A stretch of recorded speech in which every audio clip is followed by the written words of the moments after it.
The leopard just sat there, froze, didn't move a muscle, looking at us. Then suddenly it dropped down on all fours on its belly and it crept along the ditch and out of sight. And everyone just looked at each other in disbelief, thinking, wow, was that real what we just saw? You say, well, I've seen this big cat, and some people just flatly refuse. They think that Britain's such a sweet little island, we shouldn't have predators that size. I heard this growl behind me, nothing like a dog's growl, and just like anything else in life, you're sat on your own there. I don't care who you are, how brave you are, something like that will put the shivers up your spine. As she was walking, before the cub came out, she flicked this tail. She literally flicked it in the air. And I simply could not believe what I was seeing. It was the most extraordinary feeling. It threw its head back, he said, and it made this sort of round. But when you actually realise that there are big cats living in Britain, it changes everything. Welcome to Big Cat Conversations. We speak directly to people who've encountered one of Britain's big cats. We also discuss the bigger picture. Why are unofficial big cats being seen, and could these cats even be naturalising without us knowing? If you've had a big cat encounter in Britain and would like to discuss it, email me at rick@bigcatconversations.com. You can find other episodes on the website bigcatconversations.com. I'm Rick Minter, and thanks for joining me. Hi everyone, we have reached episode 20 of Big Cat Conversations, so thanks for being part of the show so far. We have tweaked the order, so this is not the advertised one from Herefordshire and Shropshire. That one, with a very full-on mother and cub report, will follow, and for this episode we're in Angus in Scotland, and we'll be with our guest Craig in a moment. Now, this episode is being scheduled while we're all hunkering down due to coronavirus, and it seems we're in for a bumpy ride for a while at least. For myself, I've just cancelled, or postponed I hope, a visit to Oregon and surrounding states in the United States, where I was going to do several different podcast interviews on pumas, mountain lions, with various specialist people there. And those recordings were going to be interspersed in these podcast episodes with our UK reports for a while. Hopefully that will happen in the future, and we can learn direct from some American experience on living with pumas. So as we cope with the distraction of the virus, as a community of podcast listeners, I'm sure we all wish each other well over the coming weeks. In news this week on the subject of cats in Britain, there is a report of a shot young bobcat that was out around a farm in Suffolk, and a vet has treated his shotgun wounds, and I think he's now been taken to a sanctuary. Any more news on that, and I'll relay it in the future. OK, let's get back to it now, and we're going to hear about a different type of cat than usual on the podcast. We've got a return visit to Scotland. Welcome, Craig. Thanks very much for coming on the show. Hello, thanks for having me. Great to be here. OK, and Craig, Angus, in my roadmap, is north of Dundee and almost stretching to the sort of southern fringes of the Cairngorms. Is that right? It actually incorporates part of the southern fringes of the Cairngorms. You could think of it as being north of Dundee and south of Aberdeen is roughly where it is, and east of Perth. Now, do you get Scottish wildcats distributed in your area? There are some up in the edges of the Cairngorms, yeah. There's an ongoing study up in the areas of Glendall, actually, and the areas of the Cairngorms of wildcats. So, yeah, there are a few of the beasties still hanging in there. Great, well that's good to hear, and I've said recently on the podcast that we will aim to get Scottish wildcats featured in a future episode. It's very important that we do. Yes, indeed it is. OK, and you're a countryside ranger, or you were a countryside ranger. And I was a countryside ranger, yeah. So we'll get that perspective, because I think that's important later on as we go through the discussion. But we should start with your encounters. So we normally say big cats, but I think on this one we say sort of medium-large cat, don't we? It's a kind of medium-large cat, yeah, certainly. Not exactly a house cat, it's certainly a big beastie, but not an enormous cat, yeah. Yeah, so take us through what happened. The first encounter I had it was actually October the 11th, 2011. It had been a really clear day and it was a brilliant full moon. So I decided to take a wander out into the nearby woods where I live and just to see if there was any owls around in the woods hooting away. There wasn't actually any owls, but so I followed the path, skirts the edge of the woods, so you've got farmland on one side and the woodland on the other. But wandered right along here and came to the edge of the wood and it's almost facing east, so it was a brilliant view of the full moon and Jupiter was in the sky as well, so I was very excited about that. And just as I was admiring the view, I suddenly became aware that there was a shadow advancing across the field. The crops had been removed at this point.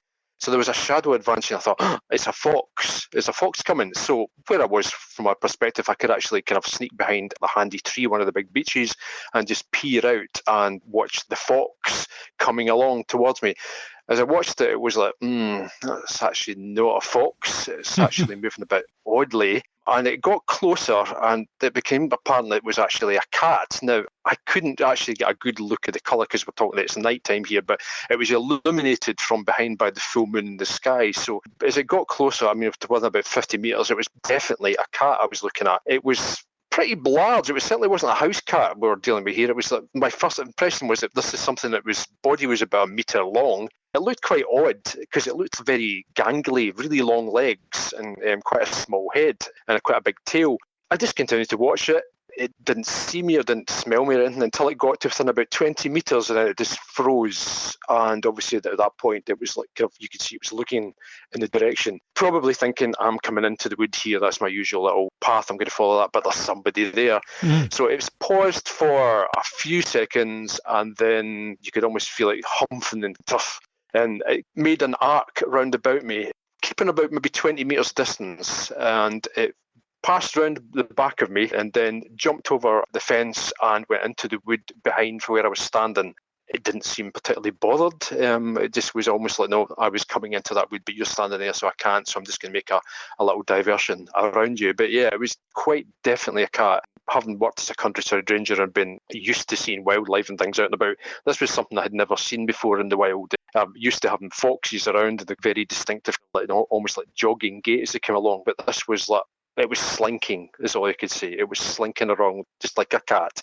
I was really excited because I'd heard loads of reports from around our area of big cats around, but never ever seen one of these beasts myself. So it was like, I've seen one of the big cats at last. And then proceeded to tank back to my home and discover that everybody that I wanted to tell about it was out that night, so I had to wait until later on to come back in. But yeah, Brilliant. Eventually, it was like, no, very exciting. But it was quite definitely a cat. I say, with the lighting that there was with the moon, you couldn't see any colour, but all you could see was it looked really dark. You couldn't make out any other markings on it, but I said there was no doubt about it that it was a cat, and it was a big cat, but not enormous, but it was certainly, I would say, a good 70, 80% bigger than the biggest tom I'd ever seen. Yeah. At that size, Craig, I guess it's not quite big enough to scare you if you were watching it. Is that right? I wasn't scared because it was almost like fascination. It was like, it's a big cat, but it wasn't as if it's like some monstrous lion or something that's coming towards me. It was almost like, it was just it's a cat. I'll just stay really quiet and watch it and see what it does. Yeah. It got within, let's say, about 20 metres away from me before it detected I was there, and then you could almost feel its disgust at, like, there's somebody in my path and I'm going to have to take a detour around about here to get past them. But yeah. Did you see its tail? The tail, I would have said, was probably about the length of the body again, actually. So I would have made it, the body was about 1 metre, the tail was probably about the same, but it was held out behind it. And the usual flicking of the end of the tail you get from cats, I could see that quite clearly, as it's almost like, what's going on? The one thing that was quite distinctive is when it stopped, the tail flicking, very cat-like, was like, I'm annoyed now. And then it made its diversion across. What about the ears? Did you see the ears? They weren't particularly prominent. It looked like a cat head silhouette on a larger cat body. It was quite unusual looking. Okay. Your second encounter, you think, was probably the same creature?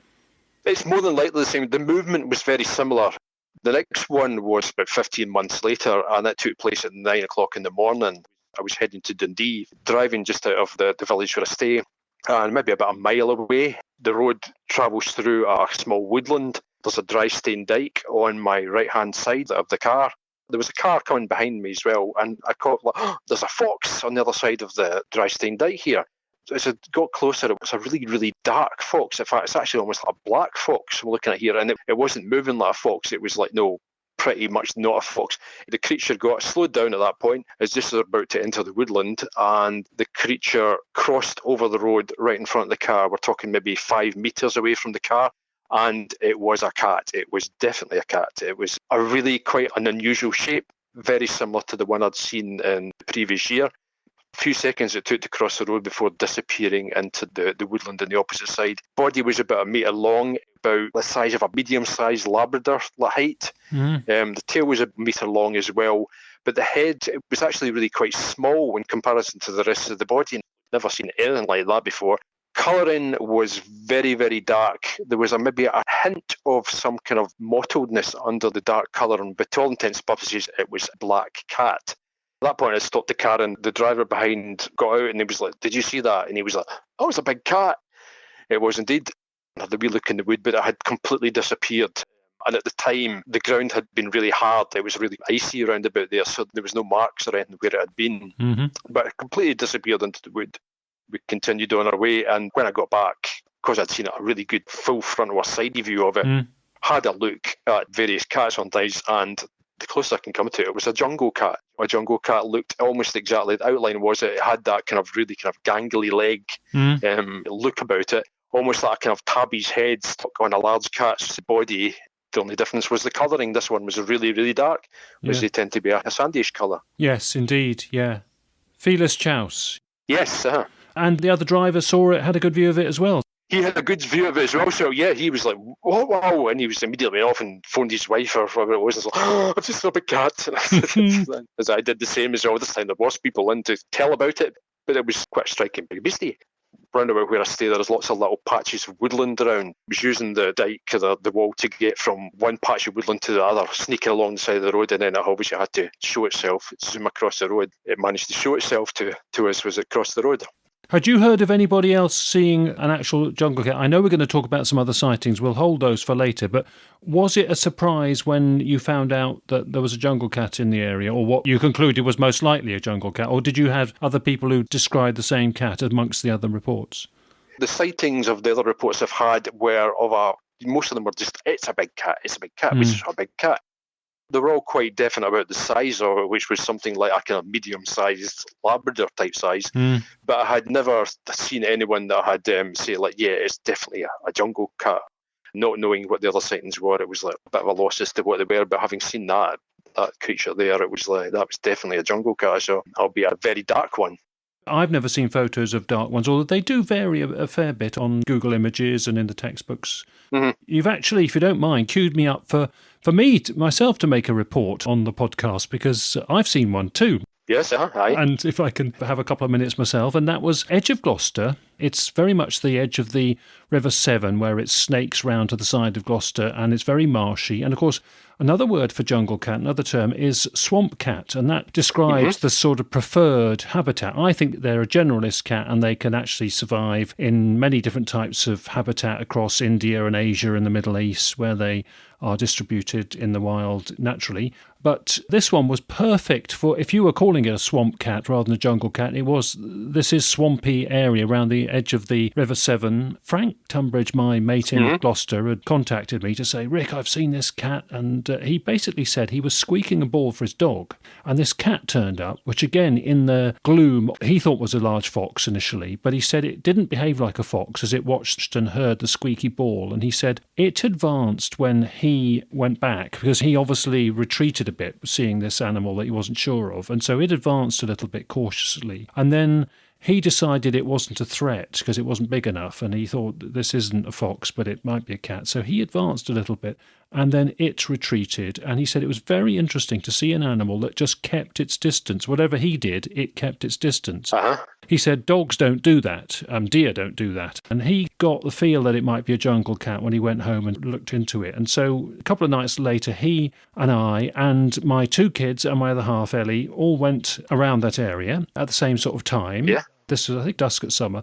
And after a while, in half an hour in that area, we heard a non-native call of an animal. Sounded cat-like, but because it wasn't something that we were familiar with, it was a bit intriguing and a little bit sort of threatening. It was very much a call saying, this is my area. It wasn't that threatening, but my son Owen, who is now grown up and is the podcast producer, who does the editing and everything and does all the techie stuff, he was clinging on to my leg and I could feel his heart pumping wildly. And I was, It really did bug him. And I said, come on, Owen, there's 4 of us and we don't think it's a very big cat if it is the cat. And he just said, what if it's stalking us? He was truly scared, actually. That really made me think about doing all of this big cat stuff if it was freaking out my kids. Nothing else came of that, and we just cautiously walked on and got a bit excited that we thought we'd heard this cat. About a week later, Jonathan McGowan, who's into all of this, we've heard about him on one of the podcasts. I think episode 9 we've heard from Jonathan. He's very good on the Dorset Heaths and around southern England. I was showing him the area, and within 5 minutes, we saw what we thought was a fox in the gloom, and it stopped and did a poo, and we both thought, hang on, no, that's a cat. And that's it, that must be it. And then it walked off and we could see the movement and the poise and the jizz of it all, and it all added up to a jungle cat. And just a week after Frank had seen it, we'd heard it. And amazingly, I cannot believe that we didn't think about going to pick up the scat, the poo, because of course that would be DNA-able and would have been evidence. Between Jonathan and I, that is inexcusable. So... But there you are. So there you are. There's my... I can understand. There's like the kind of heat at the moment, just like, oh, wow, it's turned up. And then it's like, oh, no. Yeah.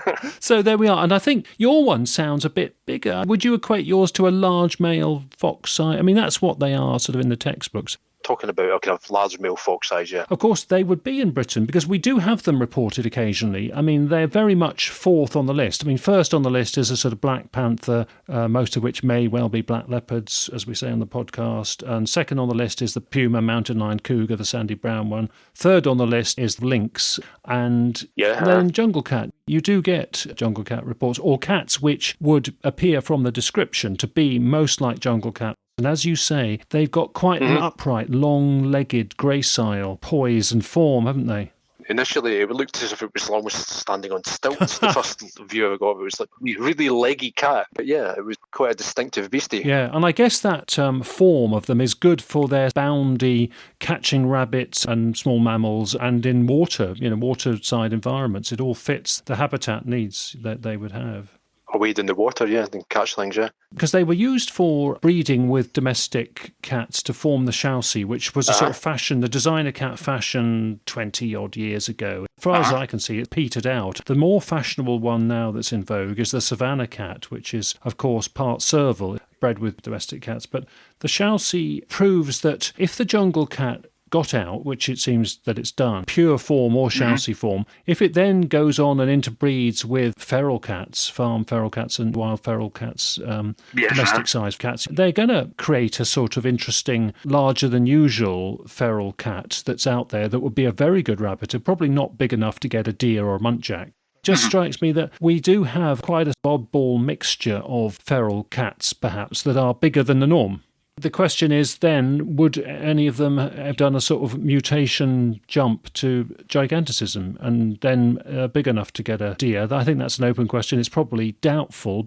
That, in fact, now brings us on to the other big cat reports you had in your professional game as a countryside ranger. So could we hear about what you got reported? The reports date from 2000 to 2004. At the time, I was based at Forfar Loch Country Park in the edge of the town of Forfar. And the first sighting was September 2000. And one of the days I went to work, and one of our regular dog walkers was waiting at the ranger centre door for me coming in, and she was very excited. Nadine saying, like, I've just seen a big cat, a big black cat on the north shore of the loch. She said, like, walking a dog along, which was actually a black Labrador, usually one of the paths. At this point, there was like a lot of new woodland had been planted in the area. So if you can imagine a path going through some trees that are about a metre, 2 metres high in the area. And she says, like, well, we're just walking along. The dog was off its lead and the dog froze, and she saw a Labrador emerge from the loch side reed beds along the side of the path. She thought it was a Labrador for a moment, and then she saw the way it was moving, and it just kind of turned and looked at the dog and looked at her, and then just slunk off. And she got a really good view of it, and she's like, it was a big cat. Once again, we're talking about the same size as the beastie I saw, so it was like something like a medium-sized lab or a big fox it was. And she also described it as quite a slinky-looking thing, but she was very excited. She wasn't scared at all. She was actually really excited that there was a big mystery animal at the park. She was reporting it for information more than anything. She was reporting, I've just seen this big beastie. No, what could it be? And it was like, no idea, actually. I've never had anything like that at all. Off we went for a wee look and couldn't see any obvious signs of any drop-ins or marks or tree scratches or anything around. We just kept our eye on the area and see if there was anything kind of lurking around. And we didn't have too long to wait until there was a second sighting. It was only about later on the same week, and it was from the other side of the park. The loch itself, Forfar Loch, is about a mile long. It's got a path of about 2.5 miles goes around it. And this was at the far end of the loch. It was another dog walker got a really close view of this big black cat that just emerged out of the hedgerow. And once again, very excited at the ranger centre because a lot of the dog walkers go out in the morning, so they were waiting for me when I come in. And it's like, oh, just a big black cat. A similar thing, they thought it was somebody's lab was off the lead until they saw the creature moving, and it's quite definitely a cat. The description I got from him was like it gave a kind of disgusted look. He was there with the dog and off just slunk down, and it went into the reed beds and disappeared from sight, which is like quite a good thing. As you see, the swamp cat, it's been hanging about in the reed beds. That was one that was seen the emergence from reed beds. In the case of this one, it went into the reed beds. And after that, went for another wander down to see, and there was an area of flattened reeds in the area where he'd seen it gone down, possibly used as a sleeping area or just a lie-low area. But there was no sign of any spraints or paw marks around at the time because the area is quite heavily vegetated on the grounds. And the next week, we started to find headless rabbits in very odd locations around that area. There's foxes there. There's nobody ever left headless rabbits in the middle of the path. So it was like, what on earth's going on here? Possibly the rabbits are being predated by the beastie that's around. And the area certainly it was seen is actually really heavy inhabited by rabbits. A lot of rabbits living in those areas, so it makes sense for it to be there. So the third sighting of that particular year, this was into the early October now of 2000, it was just out doing a regular patrol of the park, and one of the regular dog walkers again had said, you need to speak to old Andy.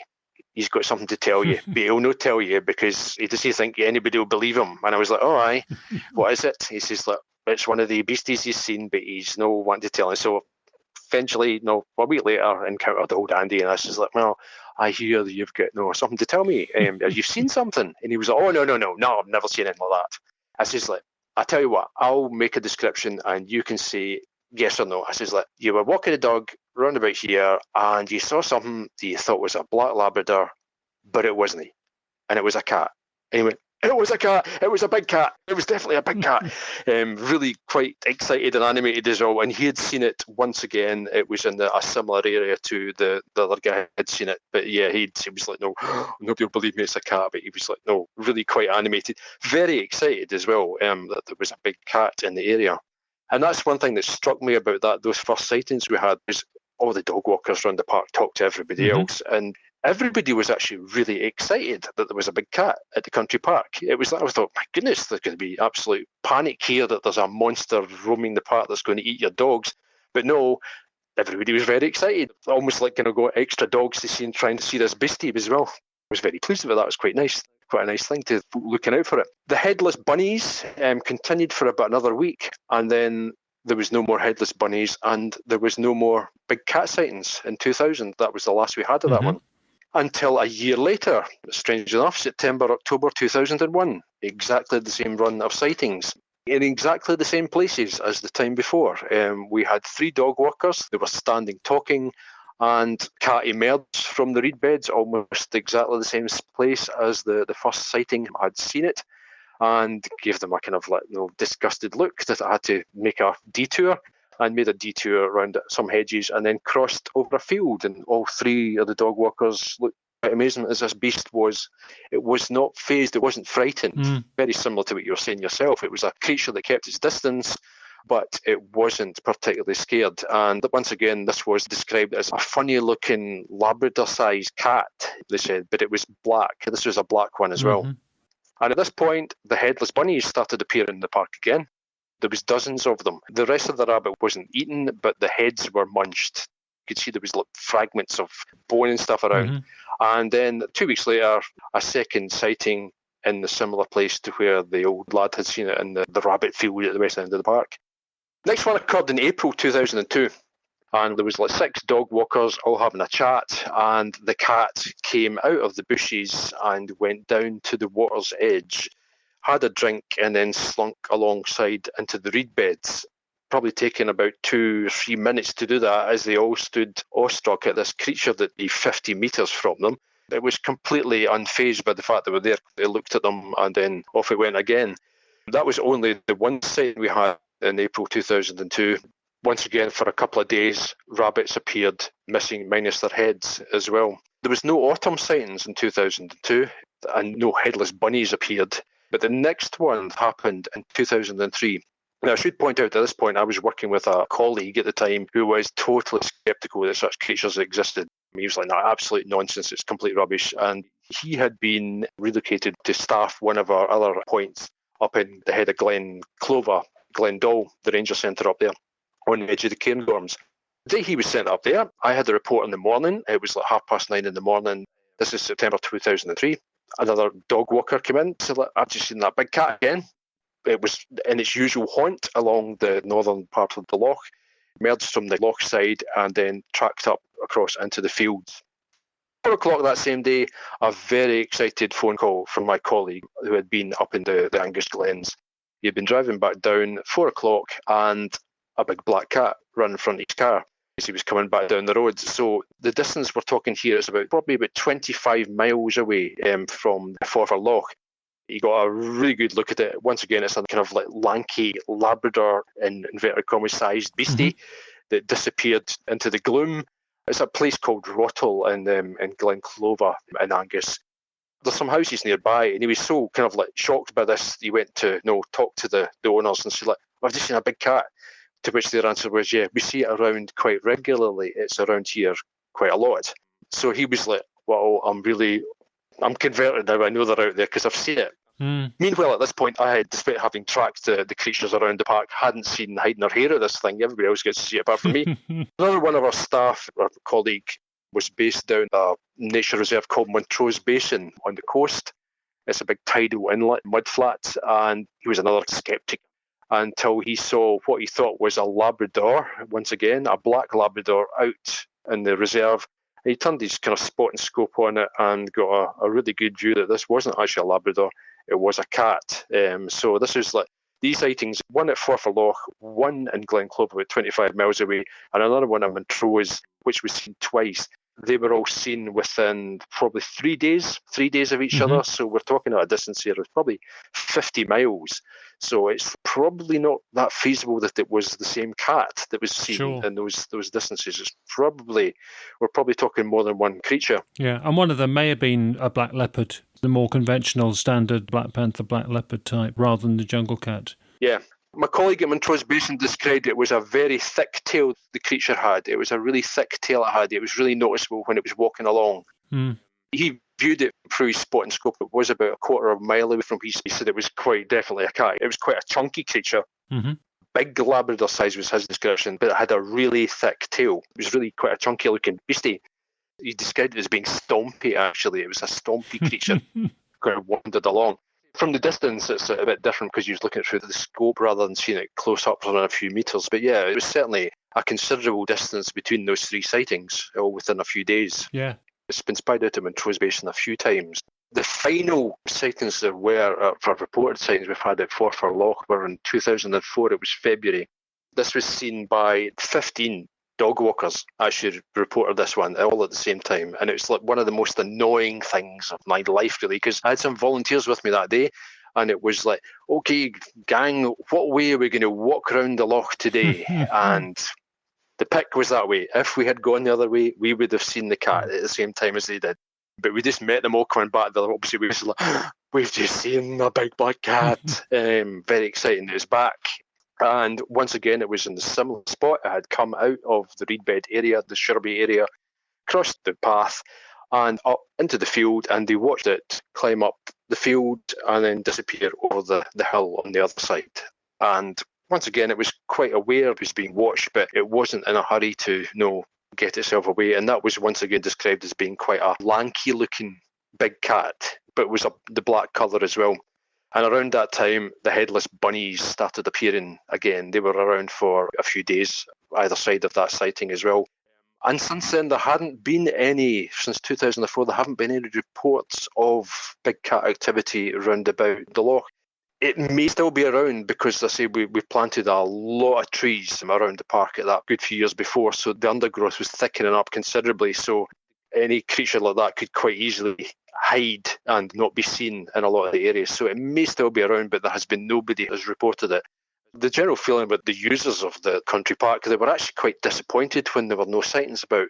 There was only one dog walker who was like, I'm really scared for my dog, I'm not going to change our path again. But everybody else was actually really excited about this big beastie living in their country park. That when it didn't show at its usual times, like September's, October's, everybody was really disappointed. Very interesting.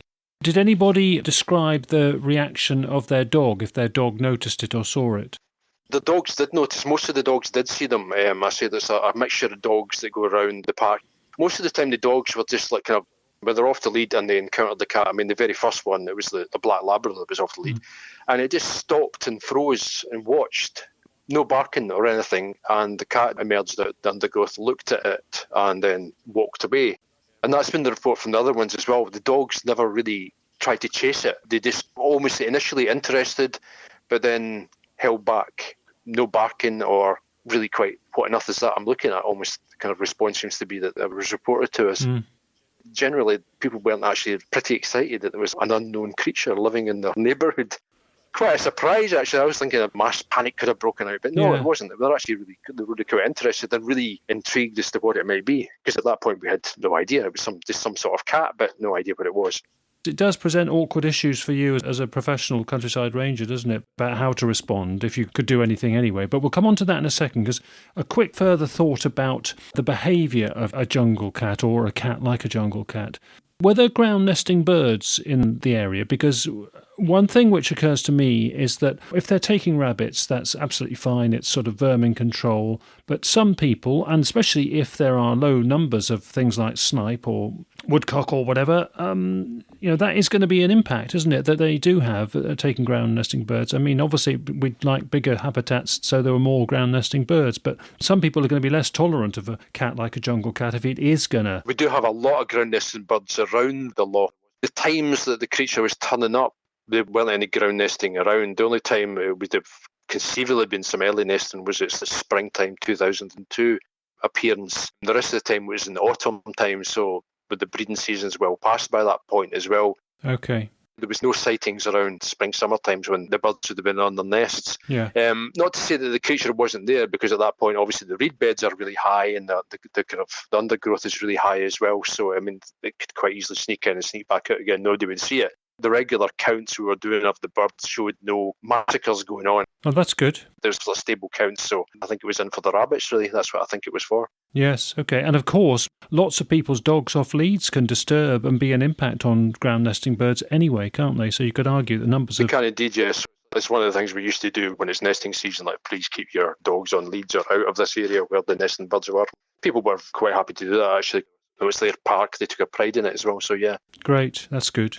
So the other thing about a cat like a jungle cat is that it's got a smaller territory than the normally reported big cat like a black leopard, a black panther and a puma. So you've got more chance of seeing a jungle cat if it's got a smaller territory because it's more likely to be around more often. And because it's not a major alpha predator that needs to have real super stealth in the way it moves and behaves, it hasn't quite got that cryptic, stealthy nature. You know, they obviously they are careful and they are difficult to see, but they're easier to see than the big ones, which are so stealthy that they're virtually invisible. So you've got more of a chance of seeing them, and I think that's why they are more regularly seen. I mean, that's why I sort of saw and heard one, I think, as well as Frank Tunbridge over, a week and a half on the edge of Gloucester. It does add up to jungle cat or a cat very similar to a jungle cat that you and I and other people are reporting. Quite definitely things out there that are not jungle cats, yeah, because the descriptions are a bit different, yeah.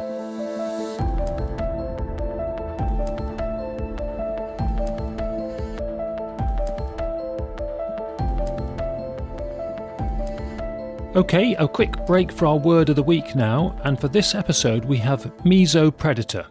And that's what a cat like a jungle cat is.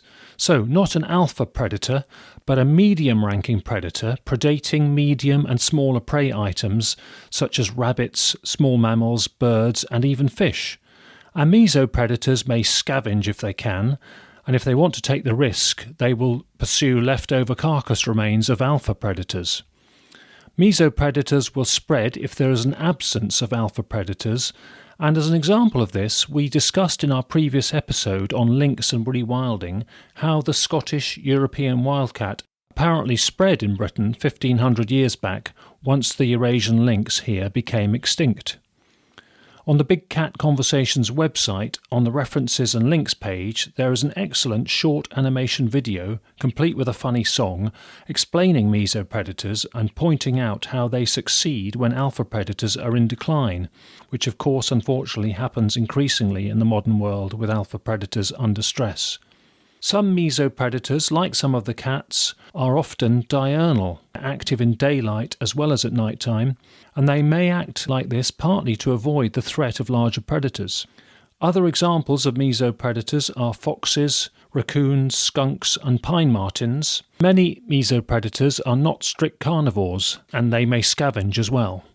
Finally, in trying to understand the cat or cats being reported in Angus in Scotland, after the recording with Craig, I suddenly wondered whether he considered if the cat he saw could have been a serval, a lightweight, lynx-like cat from the southern parts of Africa. Servals do come in a black form because you can get melanistic servals, and we put a link about those on the website under episode 20. Craig responded saying he had indeed considered black servals, and he was sure that what he had seen was much more like a jungle cat. So, there's our word of the week, meso-predator.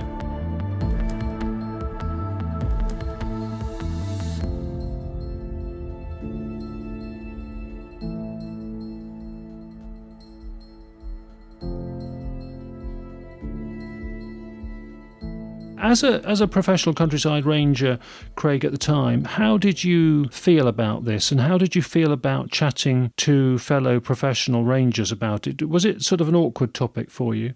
No, it wasn't. I don't find anything that's unusual. I mean, it's like everybody's been aware that there has been, over the decades actually, there's been big cat sightings across the whole of the UK. So it was kind of like we've got it on our doorstep here. So it's actually quite interesting. So we did actually go out and work with volunteers, and we did actually scour the park for looking for paw prints or spraints or anything like that. Never came across anything. So it was very sneaky in that, or else it was actually in amongst the reed beds. But a lot of the rangers, they were fairly open to the idea that there probably is something out there. No idea what it is, but we're quite interested to find out exactly what it is. And I say it was only a minority of colleagues that were like, I don't think there's anything like that here. Why would you not? You would see it. There was a few public that were out and about. They were very sceptical. That's a load of nonsense. Folk would see these things all the time, to which you kind of point out, well, you walk around the park every day. When was the last time you saw the otters in the park? And they were like, oh, right, because there's certainly a lot more otters around in the UK than there is big cats. Professionally, we were actually quite interested in it and what was actually going on. So it was just a bit of a mystery, really. So that you were prepared to be open to and prepared to investigate. That's very heartening to hear about, because I think... Oh, yeah. I mean, it's like we were really quite... Any time we had it, we were straight out there to try and get any evidence or any drop-ins or anything we could find in the areas just when the sightings were. Yeah. When obviously the rest of our work allowed us to do that. But yeah, it was good. Yeah, so it's something you embraced, because I hail from countryside management policy background in my professional life, and certainly when I started getting into embracing big cats, I noticed that in certain circles in professions, if you admitted to an interest or admitted that you'd seen one, you risked affecting your status.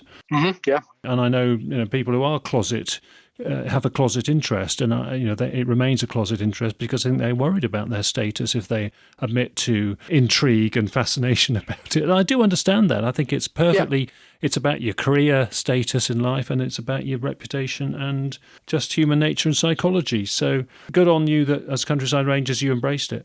Yeah, the colleagues, as soon as they had seen it, it was like, we've seen it, and we're instant conversation with things out there. So they were interested in exploring it as well. But yeah, there was only a few of us who got to see it eventually.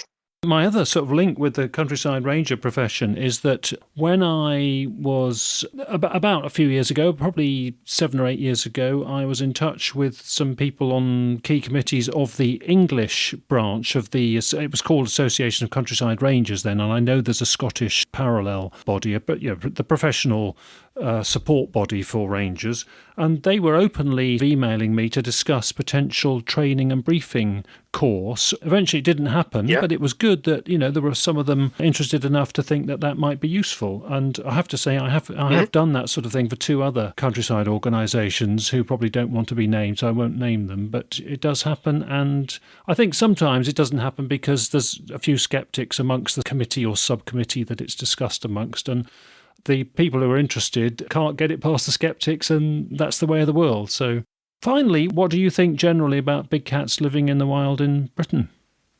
There's definitely something out there, and it looks like there's some very distinctive descriptions, so it looks like they match to species. Where they're coming from, I mean, it could be anything. It could be like private zoos. I see the kind of the Shousey breeding programme a few years back, and other collectors and things like that. Because it's been going on for so long, I think it's probably creatures live a fair number of years, but they don't live that long. They don't live for like 30 odd years and 40 years. 15 or so, yeah. We're probably talking about something that's a possibility of these things actually breeding out there. Yeah, I suspect they probably are. We have people reporting cubs and describing cubs on the podcast, and we've got some coming up. Very, very plausible, very close range, and very emotional when people see that. Mm-hmm. I mean, the way they kill a deer, if you look at a deer carcass, I think that's... You can't do that straight out of captivity. You know that is a trained behaviour. They're eventually going to get the hang of it if they're let out of captivity, but it's going to take a while, and they're not going to be as efficient as they might be if they've been trained and taught by mum. So, Craig, what's your general attitude as a sort of citizen or as an ex-countryside ranger? Do you think it's interesting or potentially problematic or good news for the health of the ecosystem? Or I think I must say I think it's good news for the health of the ecosystem. Certainly, having worked in the countryside ranger thing for over 20 odd years and seen the levels of roe deer that we have in the country that are rampant numbers of roe deer that are damaging forests because there is no predator taking them out, or we thought there wasn't. So there's always been talk over the year of reintroduction of lynx to the area as well, but we may actually have some beasties in the background that are already doing the work for us, so it's acting as the predators. So yeah, the fact that these things are around, they're actually probably nicely slotted in to the niche that was vacated when the last of the lynx were wiped out hundreds of years ago. So there's probably a nice little niche for them.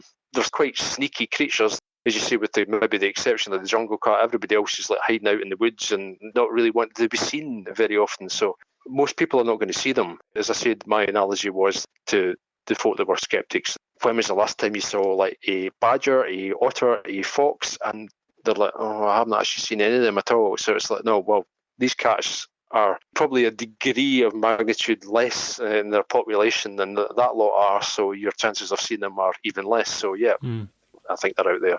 Well, I know they're out there because I've seen them. They've probably just slotted right into the lynx niche. Yes, those who want to reintroduce lynx, maybe there's room for reintroduce lynx as well, if that can be done to everybody's satisfaction. I think you've got to be careful that you don't just do it and annoy people. I think you've got to do these things very diplomatically and carefully and take everybody with you rather than just demand that your view prevails. Yeah, exactly. Yeah, of course. Yeah. Yeah. And also looking at the behaviour and sort of lifestyle of the jungle cat, it's almost like a sort of notch down from the lynx, isn't it? It's got that upright stance. They've got slightly tufted ears, which I presume is for enhanced hearing if you're trying to get small mammals and rabbits and that. Yeah. They almost are like a small version of the lynx.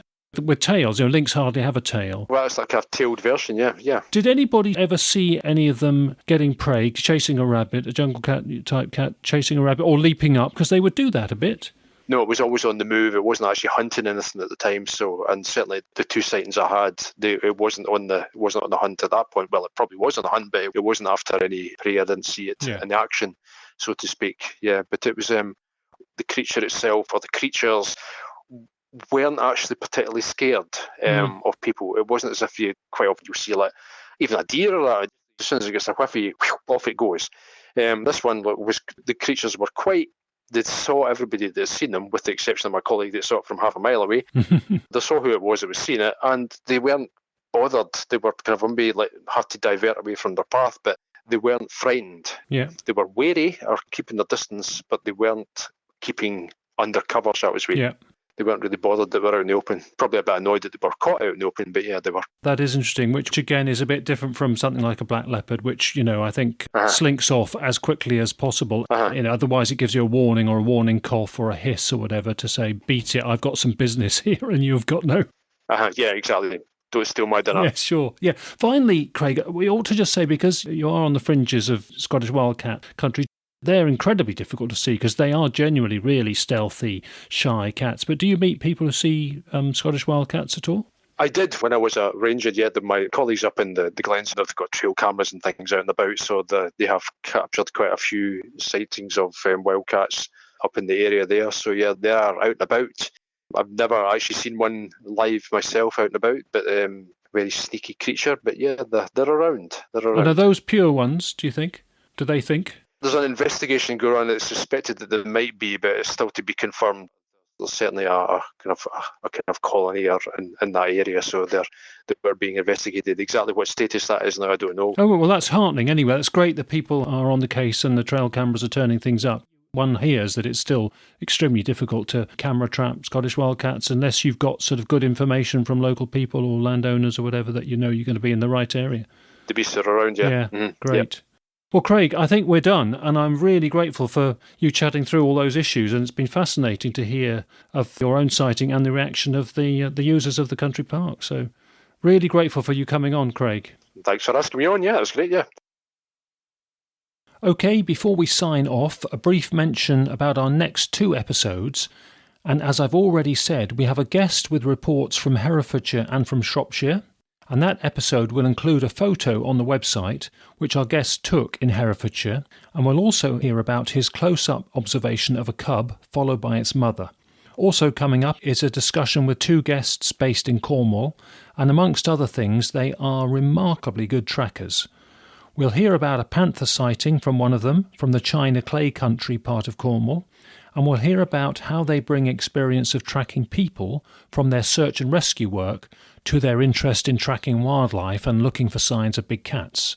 And that particular episode should also be available on YouTube, as we had a camera rolling at the time, even though we were all really flagging because it was immediately after 3 days out and about in the wilds of Somerset. We'd been helping Matt Everett with some more snippets for his coming documentary on Britain's big cat mystery. So Matt kindly filmed that episode, so we have a YouTube version of it as well. But there'll be a slightly longer version on the audio podcast. So if you listen to it in the normal way, you'll catch the extended version. Finally, a reminder that there are always a few follow-up to look at on the references and links part of the Big Cat Conversations website. And for this episode, you can see the stuffed preserved jungle cat that was unfortunately victim of a road accident in Hayling Island in the southern part of Hampshire in 1988. OK, we'll be back soon, and meantime, please take care and stay safe, everyone. And email me if you'd like to get in touch, and suggestions are always welcome. Thanks for listening, everyone, and all the best.